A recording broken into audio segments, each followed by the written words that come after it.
Welcome, satellites and those watching online. We are diving back into Exodus 19. And today the theme is partnering with God, which is, I think, a message all of us need in this season. And so in prepping for this, I was thinking about all the partners that we have in life, right? From when we're little kids. Did anybody play Red Rover growing up?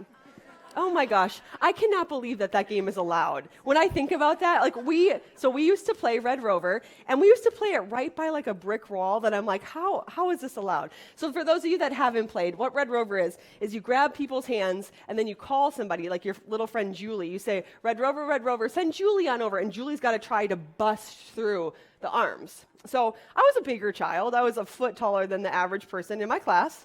So I had a lot of really cute little friends that were super fun to play, dolls with and stuff. But when it came to Red Rover, those are not the people I chose to partner with.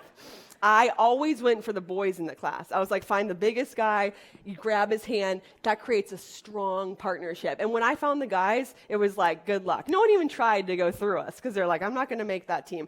That's a partner you're looking for, right? Strong partners. And then there's some partners in life that we just don't get to choose, like 7th grade lab partners, right? I'll never forget, I was in Mrs. Walsh's class, and there was a kid in the class. His name was Randy, and he did not like science because science didn't like him. And so he never paid attention once that whole semester. And towards the end of the semester, the teacher, Mrs. Walsh, got up and said, okay, for your labs this time around, this is a big part of your grade, I'll be assigning partners. So we all waited with bated breath and anticipation. And who do you think she paired me with? Randy. Randy, a little side story about Randy. At one point in the semester, Randy had purchased a pen that also contained a mini basketball hoop. So you could pull out the sides, and there was a little rim, and there was a little basketball, so you could fling into the thing. So most of 7th grade science, Randy was doing this. And one time, the teacher said, hey, Randy, you need to put that away. And he proceeded to sing 2 lines of the song, closing time, every new beginning comes from some other beginning's end. He sang that. This is my lab partner. Now, some of us, when we get partnered, we're on the good side or the bad side, right? We've all been on both sides, where it's like, Randy saw me and he's like, oh, we're probably going to get an A because she's going to do it all. I saw Randy and I thought, crap, I'm going to have to do it all, right?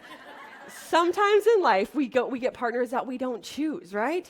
And then sometimes in life, we get the opportunity to find the perfect partner. Do you know what I'm talking about? I'm talking about dating and marriage, right? There are entire systems of online dating things that are geared to help you find the perfect partner. You give them your height and 2 things you like, 5 feet, I like burritos on the beach, and they find you your soulmate. This is what we're talking about. People are looking for the perfect one, and they're going online, and all these companies have invested hundreds of thousands of dollars of making algorithms that are supposed to pair people to help you find a life partner, right? Life is about partnership. Who you partner with matters, and who you partner with, if it's not somebody good, you're going to end up doing all the work, right? And so we're going to see today in the passage that God is the perfect partner. He offers his partnership, his holy, divine, awesome partnership. He offers it to us, and it's our job to choose yes or no. So we're gonna read today on Exodus 19, and we're gonna watch how Moses and God partner, and we're gonna see what happens. It's powerful. So if you're reading along with me, we're jumping right in Exodus 19. We're going to verse 1. The text will be up on the screen for you too if you didn't bring a Bible. So starting in chapter 1, Exodus 19, it says, on the first day of the 3rd month after the Israelites left Egypt, on that very day, they came to the desert of Sinai. After they set out from Rephidim, they entered the desert of Sinai, and Israel camped there in the desert in front of the mountain. Now, this is the mountain, if you remember in our story, where Moses struck the rock and streams of living water came out. So that's where they're camped, in this holy little sacred place.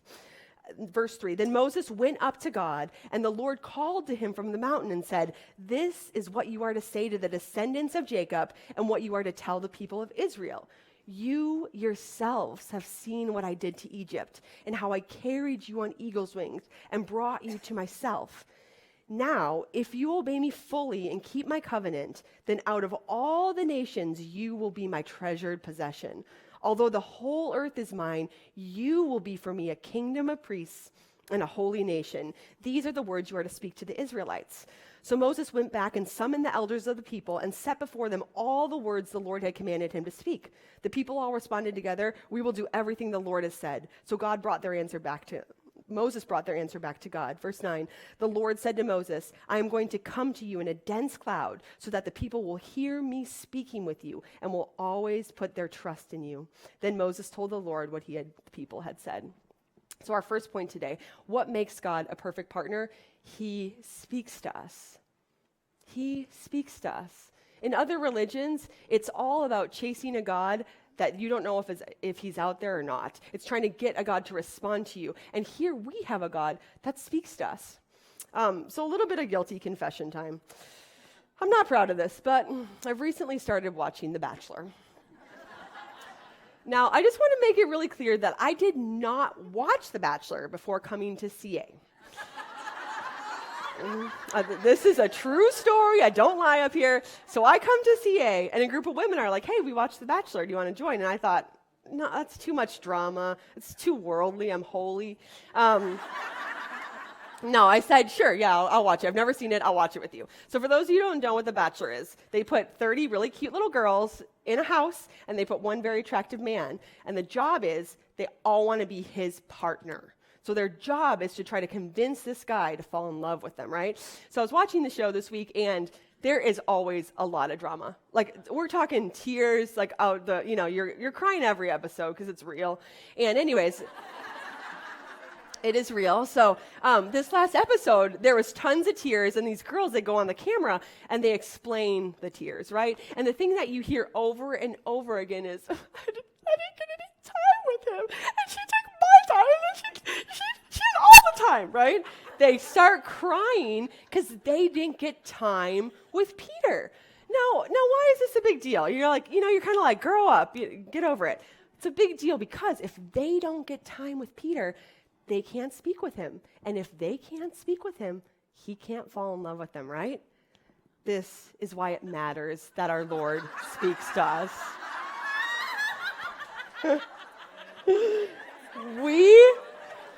We have a God who speaks to us. He makes time for us. He wants to know us. And he wants to fall in love with you because he already has, and he wants you to fall in love with him. It's a big deal that God speaks to us. And he speaks with compassion, and he speaks with truth. He wants to know you. Like every girl in that house wants to know Peter.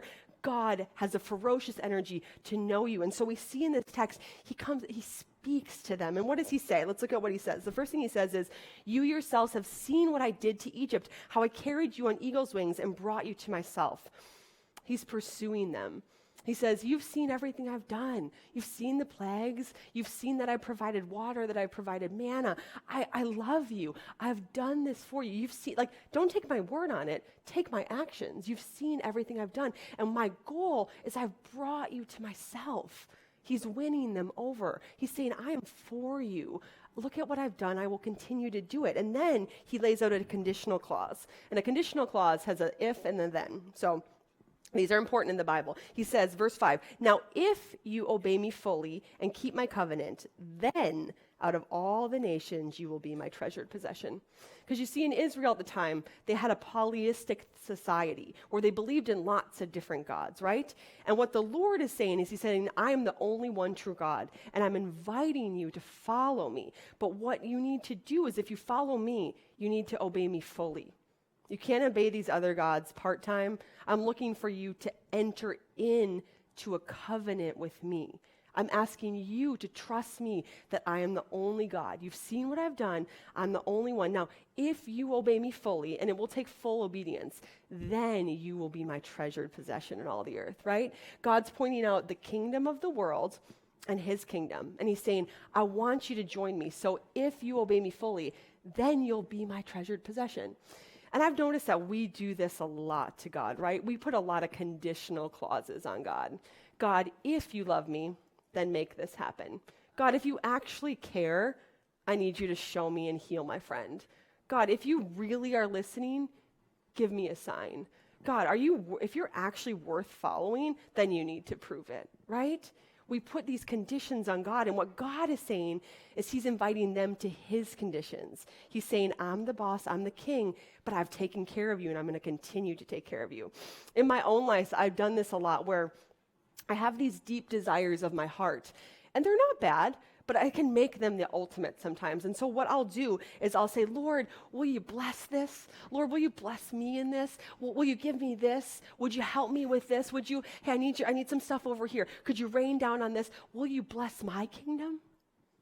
And what the Lord is saying in this passage is he's saying, hey, I have a full kingdom. It's already established. And guess what? I've blessed it. I've blessed my kingdom, and I want you to be part of it. Will you join my kingdom? Will you give up your kingdom and join mine because it's already blessed? And it will go well with you, and you will be a treasured possession, and I want you to be a treasured possession. So I want you to leave your kingdom behind, and I want you to join mine. Will you join me in the mission? That's what he's inviting the Israelites to. Will you make me your one and only God, and will you follow me? And if you do, I will make you my treasured possession. That's an invitation that extends to all of us today. Are we willing to give up our kingdom? God, bless me in this, bless her, bless this, and saying, no, God, you have your way, I'm yours, I want to enter your kingdom that's already blessed, and I will fully obey you, because I know whatever you do, it's for my good and for the good of the world. And there's one other thing that they say in this passage. God speaks an identity over them. He says, although the whole earth is mine, you will be for me a kingdom of priests and a holy nation. He's giving them a new identity. You see, they're not holy, and they're not priests. But he's saying, when you surrender your plans and your kingdom and all these other gods, and you follow me, I'm going to make you into something new. I'm going to make you into something you could never be on your own. I'm going to make you holy. That's an invitation that we can't refuse today, because none of us can be holy in and of ourselves. He's saying, if you follow me, I'll make you holy, and I will make you a kingdom of priests. I'm going to allow you to work with me and do my good deeds. That is an invitation that extends to us today, right? And it's the same thing. And in 1 Peter 2:19, Peter declares these same words over the Gentiles, over you and I, over everybody who has chosen to accept Jesus as Lord and Savior. Peter speaks these words. He says, but you are a chosen people, a royal priesthood, a holy nation, God's special possession. And this is why, that you may declare the praises of him who called you out of darkness into his wonderful light. Once you were not a people, but now you are the people of God. And once you had not received mercy, but now you have received mercy. Have you received mercy?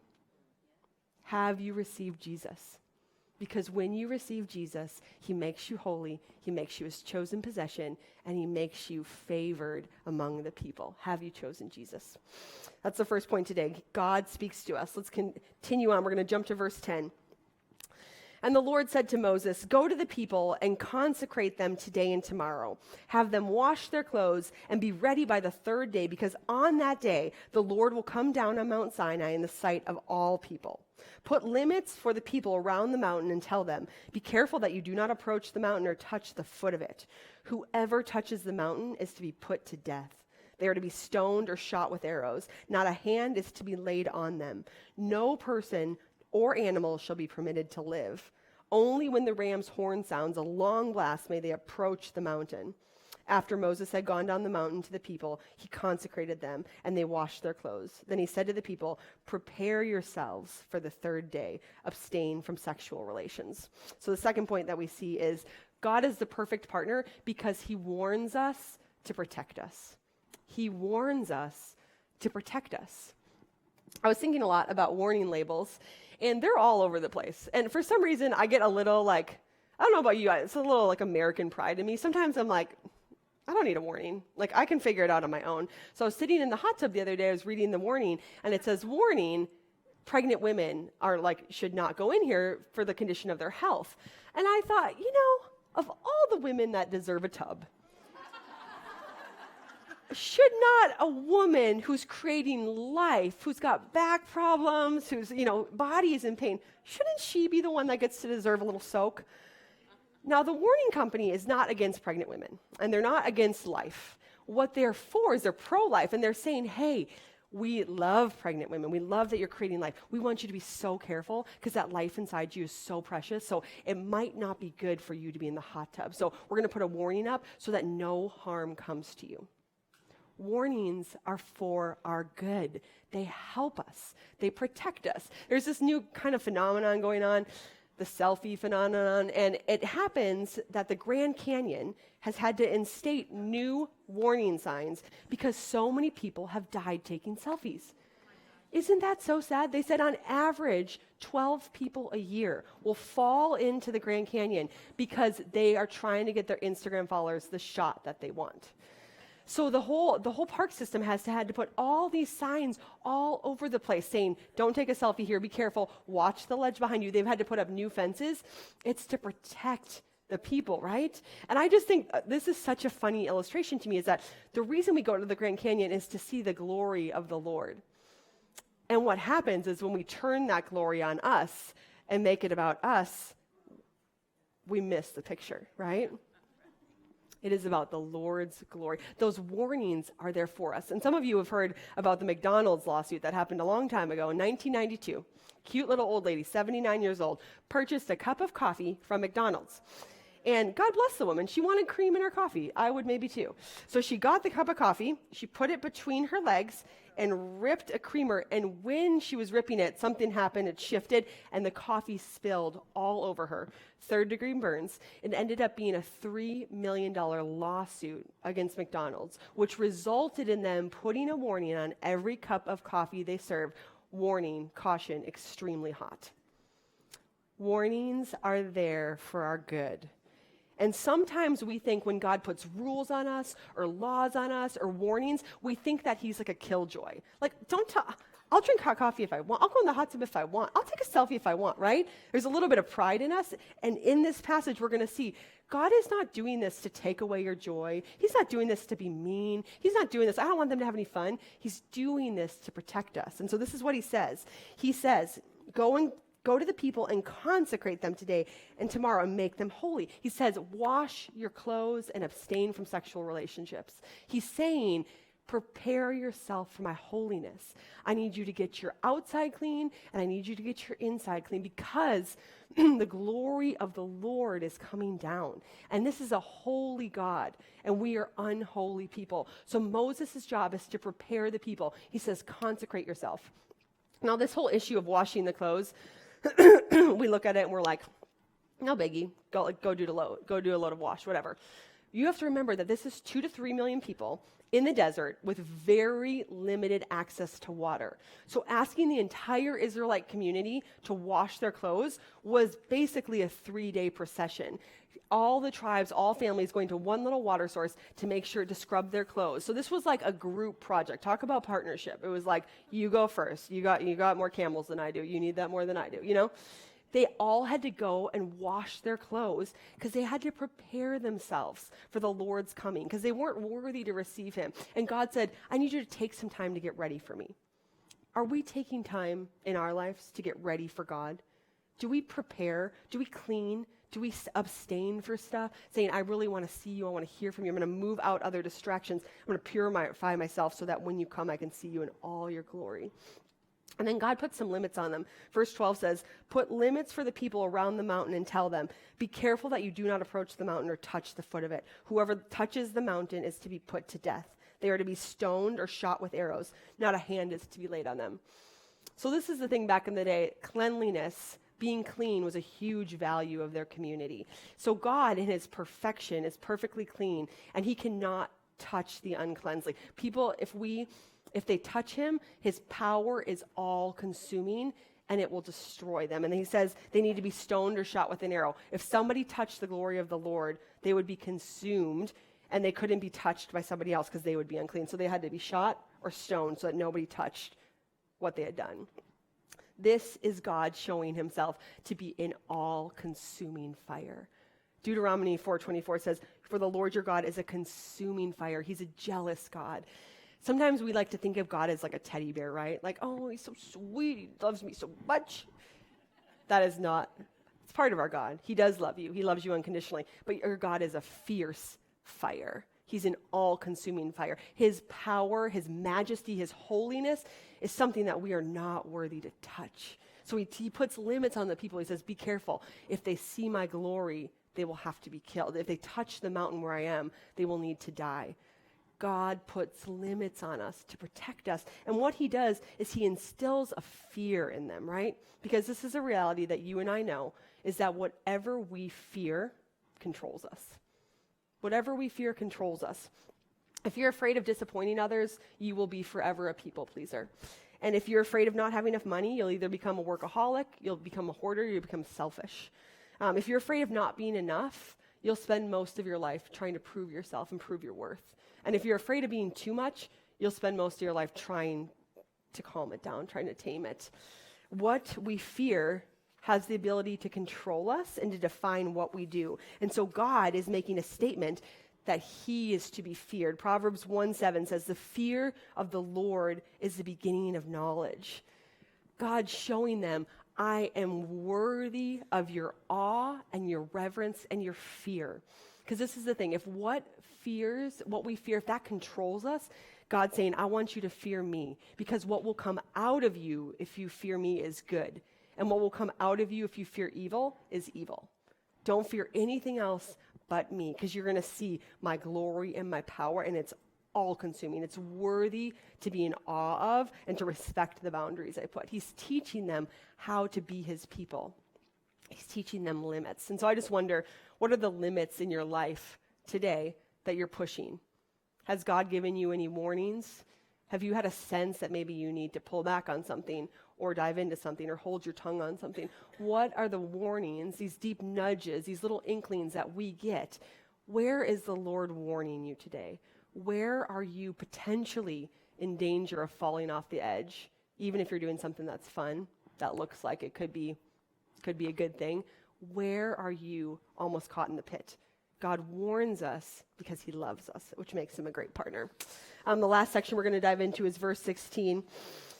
It says, on the morning of the third day, there was thunder and lightning with a thick cloud over the mountain and a very loud trumpet blast. Everyone in the camp trembled.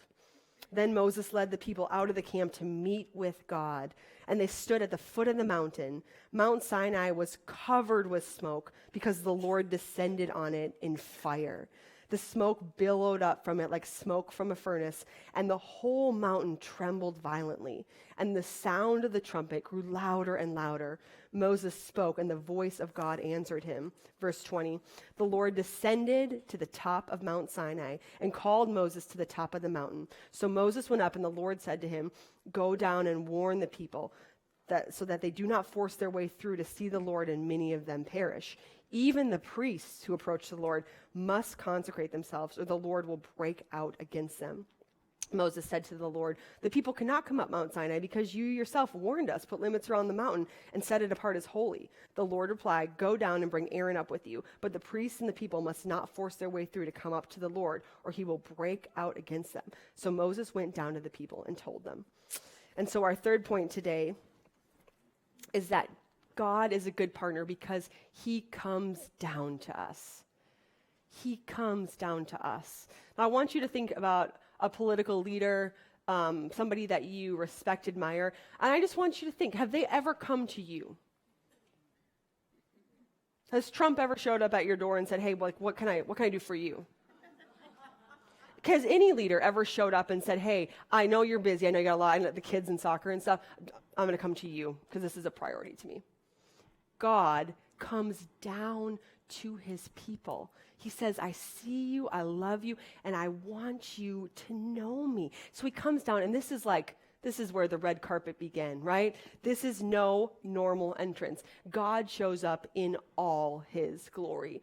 The mountain is trembling. There is smoke. There is fire. The Lord is putting on display who he is for this people. And guess what? The people are trembling.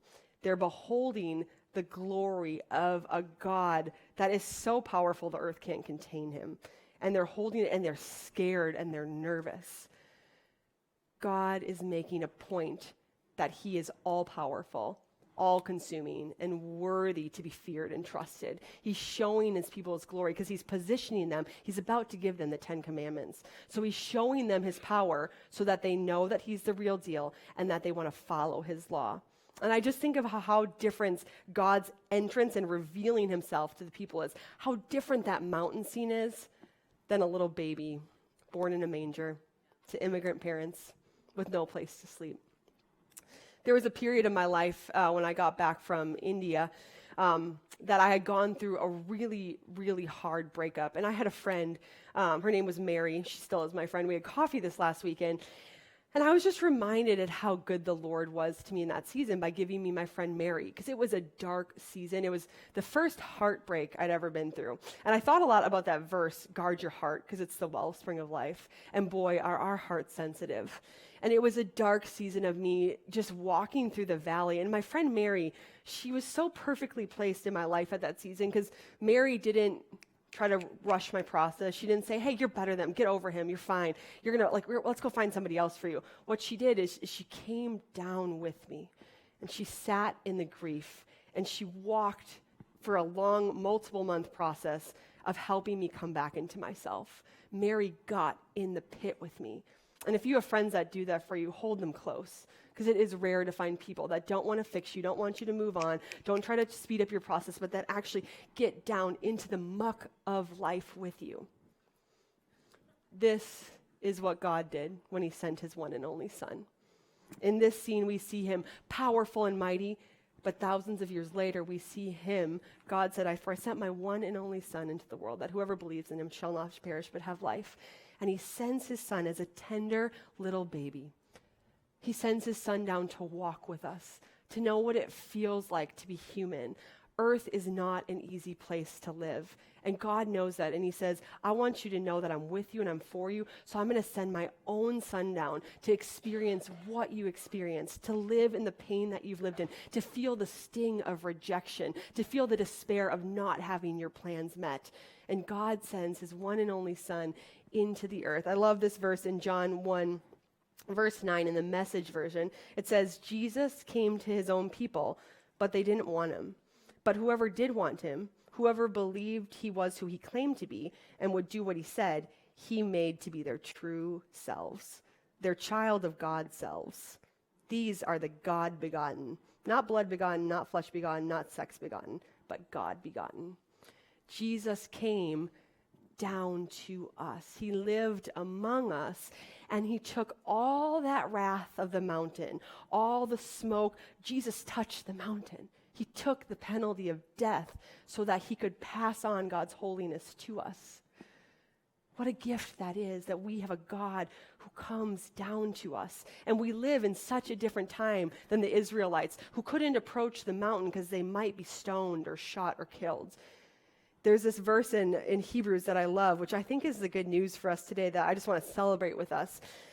Hebrews 12, verse 18 says, you have not come to a mountain that can't be touched and that's burning with fire, to darkness, gloom, and storm, to a trumpet blast, or to such a voice speaking words that those who heard it begged that no further words be spoken to them, because they could not bear what was commanded. If even an animal touches the mountain, it must be stoned to death. The sight was so terrifying that Moses said, I am trembling with fear. So this is what the Israelites lived through. God came down, but he came in all of his power, and it was fearful and it was terrifying, and they saw the world shake. But then because of Jesus, we live in the time of grace, the dispensation of grace. Jesus has come, he's died, and he's given us permission to join his kingdom. And this is what the reality looks like that the Hebrew writer continues on. He says, you have not come to that mountain, but you have come to Mount Zion, to the city of the living God, the heavenly Jerusalem. You have come to thousands upon thousands of angels in joyful assembly, to the church of the firstborns, whose names are written in heaven. You have come to God, the judge of all, to the spirits of the righteous made perfect, to Jesus, the mediator of a new covenant, and to the sprinkled blood that speaks a better word than the blood of Abel. Friends, we get the permission to go to Mount Zion, We get a permission to enter with the living God, to have a partnership with him, a partnership where he understands you. He's compassionate towards you. He's for you. When you think about the dream partner, it's God. God is for you and he's with you. And the problem is in life, sometimes we look for partners in the wrong places, right? We turn to our friends, we turn to our family, we turn to colleagues, we turn to role models. These aren't bad things, but they're not the ultimate partner. And today, I want you to know that you have the God of the universe who's made a way for you to be holy as he is holy. You don't have to approach him with fear. You don't have to hold anything back because the blood of the Lamb of Jesus has covered you so that you can enter his holiness and not die. You can enter his holiness and receive his love and receive his forgiveness. Because of Jesus, you and I get to live differently. We get to be king, we get to be priests, and we get to be called holy because of Jesus. So I wonder this morning, I wonder what God is inviting you to partner with him in. Is there an area of your life? Is there an area in your marriage? Is there an area in your family, in your job, in a relationship where you need the partnership of the living God? And he's asking you, he says, grab my hand. I'm reliable. I'm strong. I'm going to carry you. I'm going to do this with you. I request, I ask, I beg of you to partner with God in your life, because what you will find is you will go further, you will do better, you will love more, you will forgive, you will do right by God when you fear him and you partner with him. We have a good God who's inviting you to partner. He's inviting you to join his kingdom. And my prayer today is that you and I will say yes. Don't bless my kingdom. I want to join your kingdom that's blessed, and I want to partner with you to do the work you've called me to do. Let's pray. Father, we thank you that you are a holy God and that you want partnership with us, God. You want to be a partner with us to do the work that you've created us to do, Lord. So for each of us today, Father, I pray that you would lay on our heart, God, what that invitation looks like to each of us, Lord. You call us all to different things, Father, but you ultimately call all of us to partner with you through Jesus Christ. So, Lord, I pray that you'd reveal in the Spirit what you have for us to do, Father, and how you want to partner with us to do it. We thank you for your Son, Jesus Christ, who made a way for us, Lord, that we wouldn't be killed by the mountain, but instead we would be blessed by the mountain, Father. We thank you for who you are. We thank you for your glory. And we thank you for a group of women that we get to do life with in partnership with. God, thank you for your love, and thank you for Jesus Christ. And in his name we pray. Amen.